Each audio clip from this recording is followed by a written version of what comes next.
Now for our story. It was a gray day with a sharp, cold wind blowing.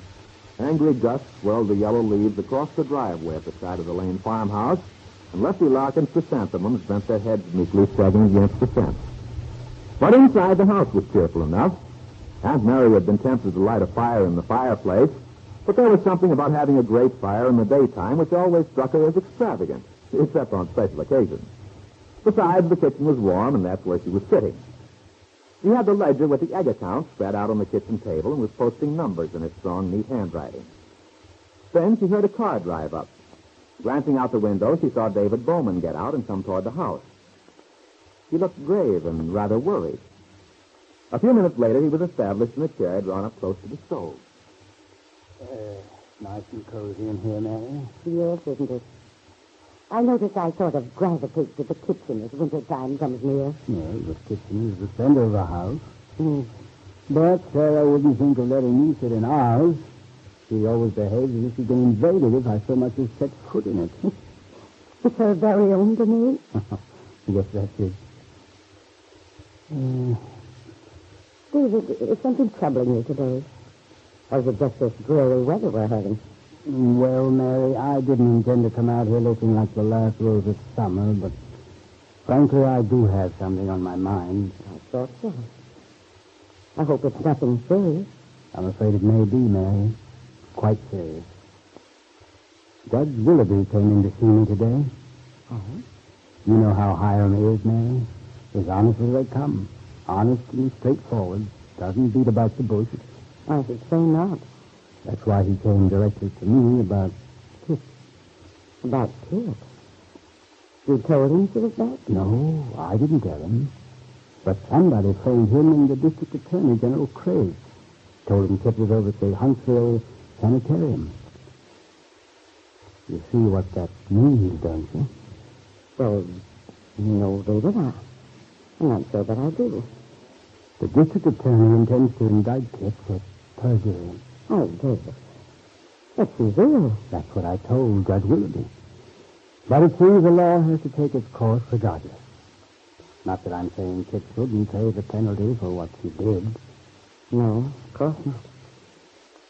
I suppose I made a mistake bringing her back to the state right now. Perhaps I should have made arrangements at some sanitarium in Miami. But to tell the truth, I forgot all about the custody suit and Kit's part in it at the time. I simply thought it would be best for her to be near home where I could look after her. Well, that's only natural. I'd forgotten there'd been talk of a perjury indictment myself, although we discussed it at the time. When a person's ill, you just don't think of things like that. Well, we'll have to think of it now.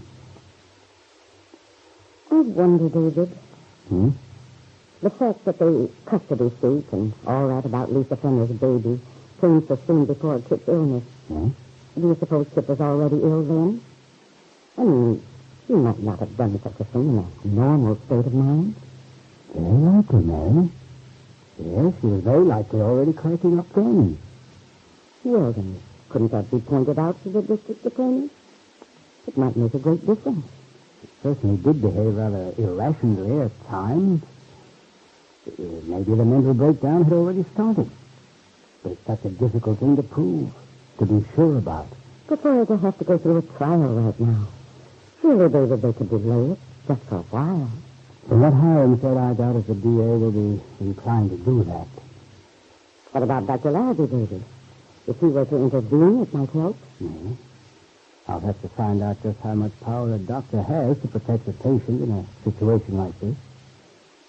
You see, Mary, I've had such hopes for Kit's recovery. It could make a great difference in a girl's whole future if she came out of this with a new perspective. Oh, yes. If this doctor is able to find out the causes, the reason why Kit developed as she did, and give her, or rather bring out in her, a different philosophy toward life. I believe he might if he were left alone. But this perjury thing may upset the whole treatment. Might even send Kit further back. Mm-hmm. Oh, it's a shame, David. Yes, it certainly is. If only it hadn't come up just now. In another month or two, Kit might have been well enough to stand it. to take it in her stride. David, you didn't say who it was who telephoned the judge. Did he tell you? No, he didn't, because Hiram didn't know who it was. You mean whoever it was didn't give his name? Apparently not. That's odd. Yes, it is. I can't imagine he'd do a thing like that. I hate to think that... Oh, no matter how Ben Calvert feels, I can't believe he'd do such a thing, knowing what it might mean to his own daughter. I thought of Ben, too. But Hiram says it wasn't Ben's voice. It was somebody he didn't know. I see. Anyway, the damage is done now. Yes, David. I can't believe they'd take a girl as ill as Kitty and hold her accountable for something she did months ago, when it might mean destroying all hope of a recovery. You wouldn't think so.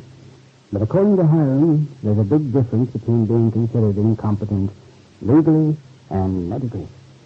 But perhaps Dr. Larrabee can make them understand how important it is for her not to be disturbed right now. They ought to be willing to wait. I think so. But these legal things are always pretty cut and dried, Mary. They don't allow much leeway for special circumstances. And I can understand why. Well, of course, they have to see that the law is enforced. But it seems to me that sometimes the spirit of the law is one thing, and the letter another. Well, let's hope we can persuade them to follow the spirit in Kit's case. I'm so sure that girl can be brought back to a healthy, normal life. I want so much to see her become the fine person she could be. If only they'll allow Larrabee to follow through with his treatment. But David Bowman's hopes for his niece's possible rehabilitation were threatened. At that same moment, Dr. Larrabee, the psychiatrist who was treating Kit Calvert, had just taken the telephone from his secretary. It's Joe Craig, the district attorney, the girl had whispered. Now, with a puzzled expression, Dr. Martin Larrabee says, Hello? Larrabee speaking. Hello, Dr. Larrabee. I'd like to talk to you about one of your patients. We have a bit of a problem. Oh, is that so? Well, which patient have you in mind? She's one of your newer patients, I believe. Name of Kit Calvert. Miss Calvert? Oh, yes, she came in only day before yesterday. So I understand. Well, what about her, Mr. Craig? You haven't been in Huntsville very long, have you, Dr. Larrabee? Oh, no, just a few months. Then that probably explains your not knowing. Not knowing what? Look, Dr. Larrabee, we're going to issue an indictment for perjury against that girl. Perjury? I thought you might like to know.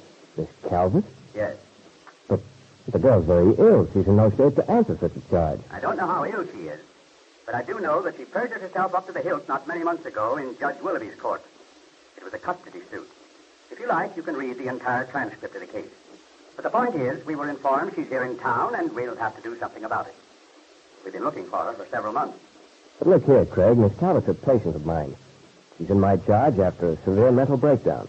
What she needs, besides the usual psychiatric treatments and therapy, is complete rest and freedom from any sort of strain. I'm sure I'd feel the same way if I were her doctor, but I'm not. I'm the district attorney of this county, and this case got a lot of publicity. There was a great deal of feeling against Miss Calvert. It wasn't a very pretty case. We had a lot of inquiries. People have been wondering why something wasn't done. And now that Miss Calvert's back, we'll have to follow through on it. There's no question as to her being guilty, you see. She'll have to account for her perjury. Well, that girl's in no condition to account for anything she did in the past 6 months. Well, I'm afraid, Dr. Larrabee, there may be some question as to just how ill Miss Calvert actually is. She may be simply suffering from a bad case of guilty conscience. But Dr. Larrabee knew the district attorney's theory was wrong. He knew Kit was genuinely ill. And yet, what could he do? His job was to cure her. But he foresaw obstacles he might not be able to overcome.